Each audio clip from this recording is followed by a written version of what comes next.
Ya, pemirsa, di tengah tekanan global yang belum mereda, industri plastik nasional kini menghadapi tantangan yang semakin kompleks. Lalu seperti apa pelaku industri melihat situasi ini dan strategi apa yang disiapkan untuk bertahan di tengah tekanan yang belum pasti dan kapan berakhirnya? Kita akan bahas bersama Sekretaris Jenderal Inaplas, Fajar Budiono. Selamat pagi, Pak Fajar. Selamat pagi, Mas. Iya, Pak Fajar, kalau melihat situasi yang ada ini sebetulnya apakah memang ketegangan Timur Tengah yang kita lihat eskalasi masih kembali berkecamuk, apakah harga ini masih melambung tinggi, masih di kisaran 80 sampai 100% atau berbagai upaya yang dilakukan pemerintah, salah satunya kan terkait dengan 0% bea atau untuk LPG kemarin yang membantu untuk plastik sendiri ini juga mulai membantu untuk industri plastik.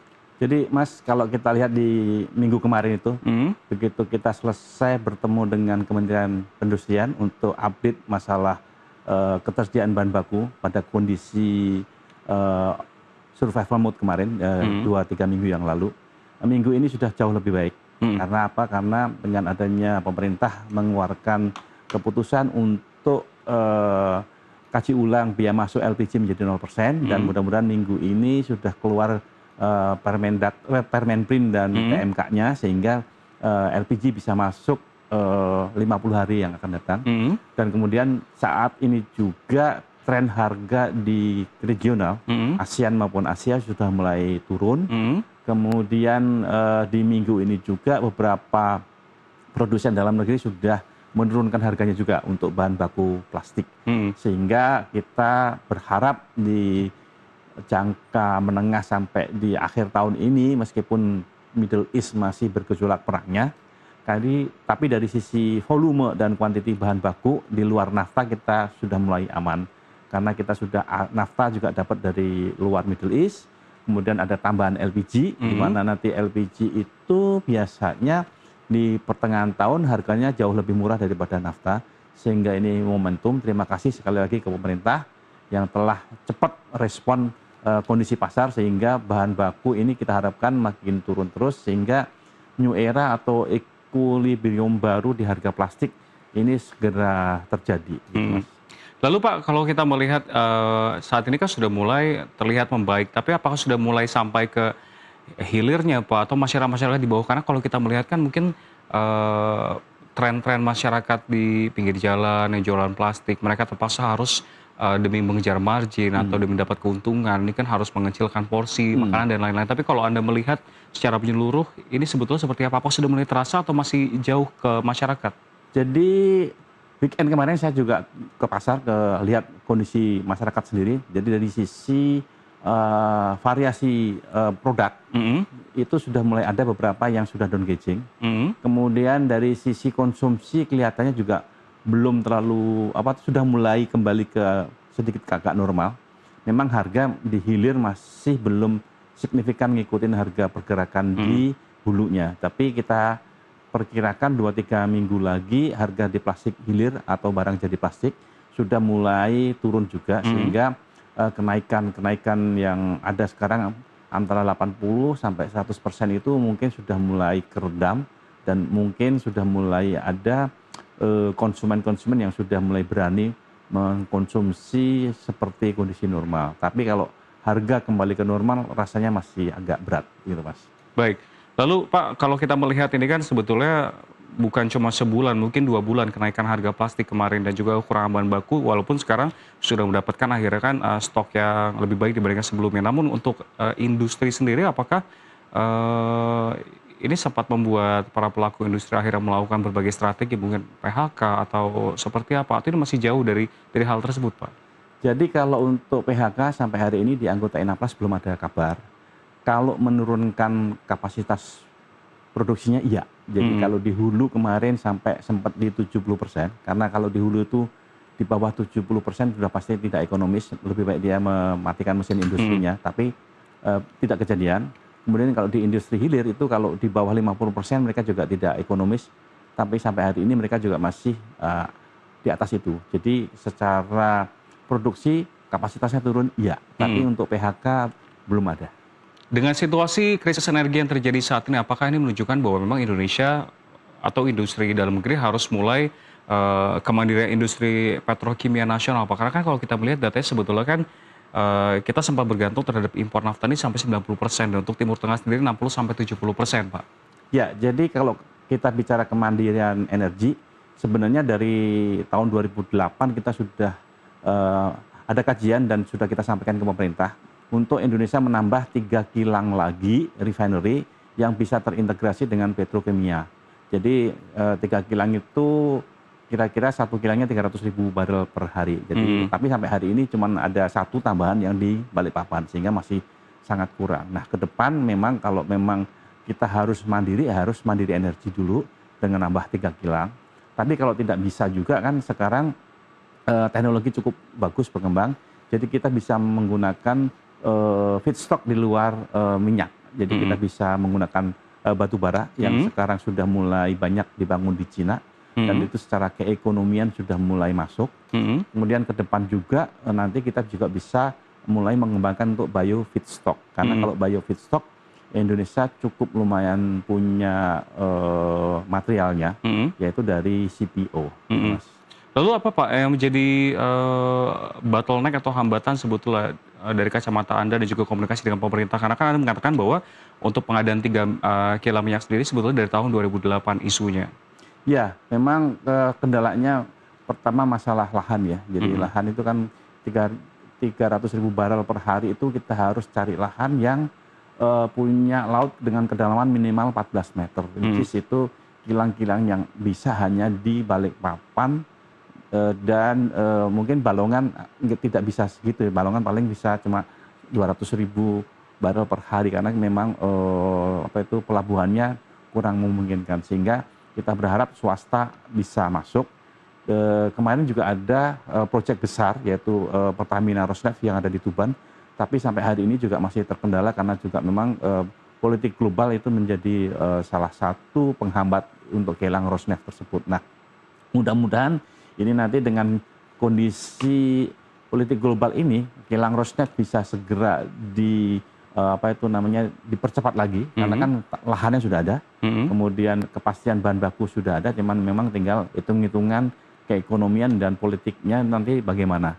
Jadi itu yang pertama. Kemudian yang kedua, saya juga update beberapa investor dari luar sudah mulai berminat untuk membangun coal to petrochemical. Mudah-mudahan tahun 2033 itu sudah mulai ada yang bisa startup karena kalau coal to petrochemical ini nanti dibangun, jadi akan kemandirian akan feedstock dan kemandirian akan barang-barang petrokimia itu akan jauh lebih bagus dibandingkan kalau kita hanya bergantung ke crude oil saja.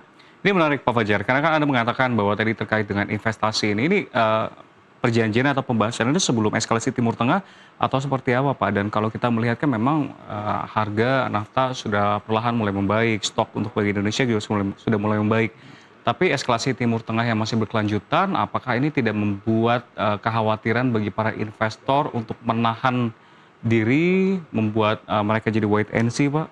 Jadi kalau coal to petrochemical triggernya bukan perang di Iran, tapi triggernya adalah pada saat COVID kemarin. Pada saat COVID kemarin ternyata Cina membangun puluhan juta coal to petrochemical dan itu memang kemarin masih minus.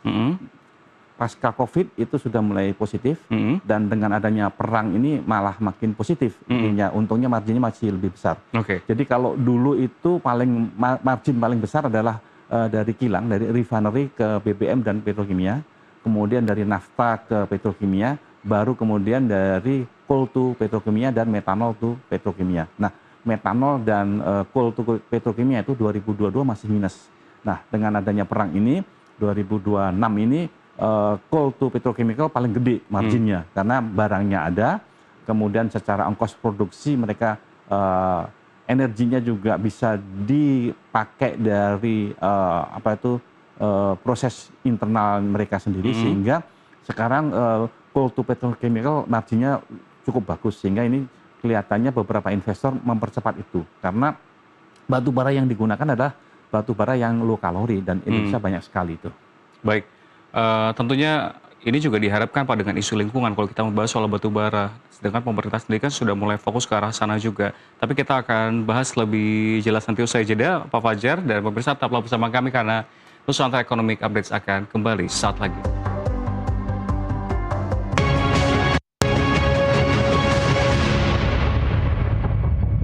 Pemirsa Anda kembali menyaksikan Industri 360 dalam Nusantara Economic Update dan masih bersama kami Fajar Budiono, Sekretaris Jenderal Inaplas. Ya Pak Fajar melanjutkan dialog tadi Pak terkait dengan batu bara sendiri untuk industri petrokimia. Menurut Anda apakah ini sudah menunjukkan bahwa memang sudah mulai concern ke isu lingkungan Pak?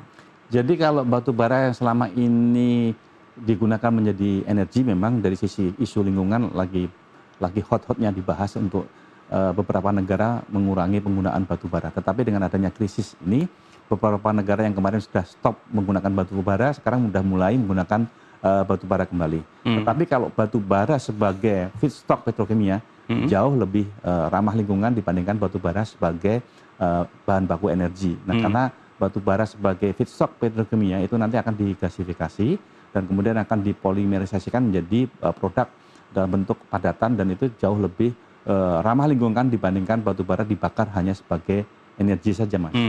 Lalu Pak terkait dengan fokus agar industri tidak terlalu bergantung sama minyak mentah ini kan tadi sempat dikatakan soal biofeedstock sendiri. Mungkin bisa digambarkan tadi secara ringkas per tahun berapa itu untuk implementasinya di Indonesia, lalu juga bagaimana soal isu keberlanjutan dari hal ini Pak? Jadi momentum krisis kali ini juga memberikan kita untuk segera fokus mengembangkan alternatif bahan baku lagi ya. Jadi untuk krisis kali ini coal to petrochemical karena harganya cukup bagus harus start dari sekarang. Kemudian di 2030 itu nanti akan ada mandatori dari organisasi penerbangan internasional yang mewajibkan harus menggunakan bioaftur minimal 30%. Kemudian juga organisasi maritim internasional mengharuskan menggunakan yang BBM yang low sulfur.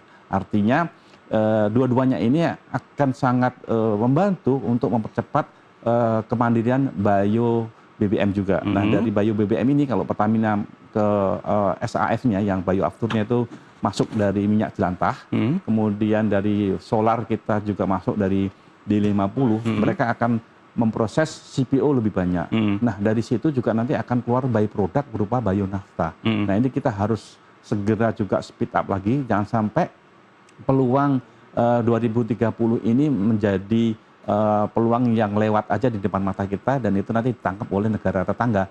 Singapura, Malaysia, dan Thailand kalau tidak salah sudah mulai membangun kilang-kilang bioaftur dan yang solar low sulfur tadi. Lalu Pak, terkait dengan implementasi dari bioaftur sendiri, menurut kacamata Anda, apakah ini realistis untuk diimplementasikan? Karena kan kalau kita melihat per 1 Juli itu kan B50 sudah mulai difokuskan dan kalau kita melihat volume dari CPO sendiri itu kan terbilang stagnan karena replanting ini masih belum bisa berjalan secara maksimal dan bahkan kalau dari B50 kita tingkatkan di atas B50 saja kan kemungkinan kita bukan ekspor malah jadi impor Pak untuk CPO-nya. Nah, CPO ini nanti juga kita harus hati-hati juga karena kan untuk B50 itu kan sekarang lagi diadakan R&D untuk beberapa kendaraan dan sampai hari ini sudah jalan kalau tidak salah hampir 80% ya dari sisi timeline yang akan mereka gunakan dan itu sudah cukup lumayan bagus. Kemudian untuk yang bioaftur memang kita masuknya memang dari minyak jelantah. Jadi kelihatannya tidak mengganggu dari sisi supply demand CPO yang ada.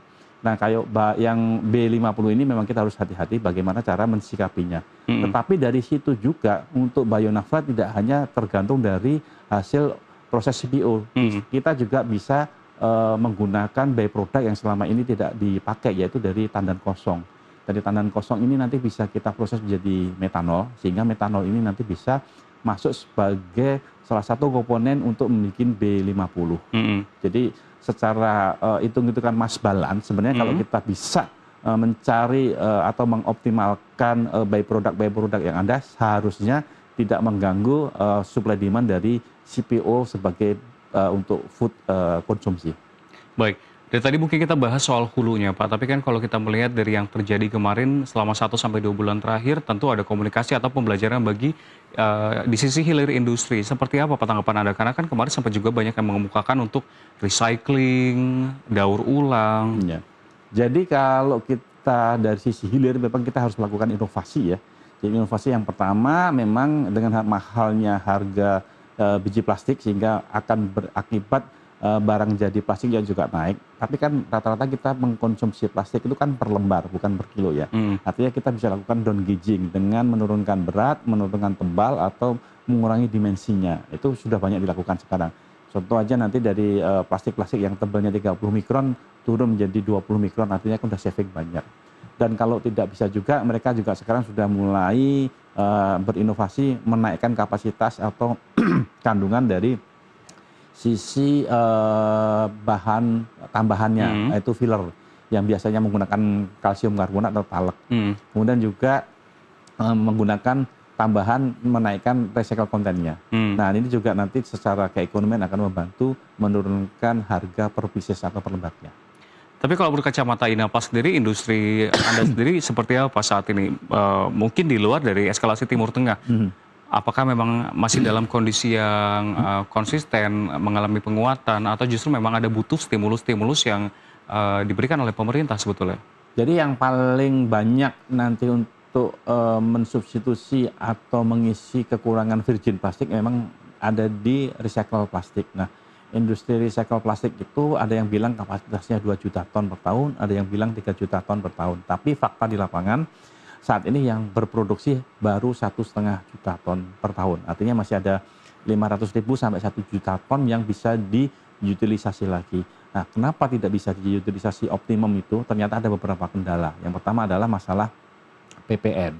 PPN di industri recycle plastik ini kan mereka beli sampah, yaitu non PPN. Kemudian sampah yang dia beli itu kadang-kadang 100, itu jadi produknya tidak 100 tapi cuma sekitar 50 sampai 60. Jadi range-nya masih lebar, sehingga kadang-kadang penerapan PPN-nya itu juga kalau dia pas dapat sampah yang bagus itu ya nggak ada masalah. Tapi kalau dia dapat kualitas sampah yang jelek, itu nanti PPN-nya dia nombok. Nah, ini perlu dikaji ulang kalau boleh untuk masa-masa krisis sekarang ini, khusus untuk PPN industri recycle, mohon bisa ditanggung oleh pemerintah untuk sementara waktu, sehingga utilisasi dari 1,5 juta ton tadi menjadi 2 juta ton, yang pertama.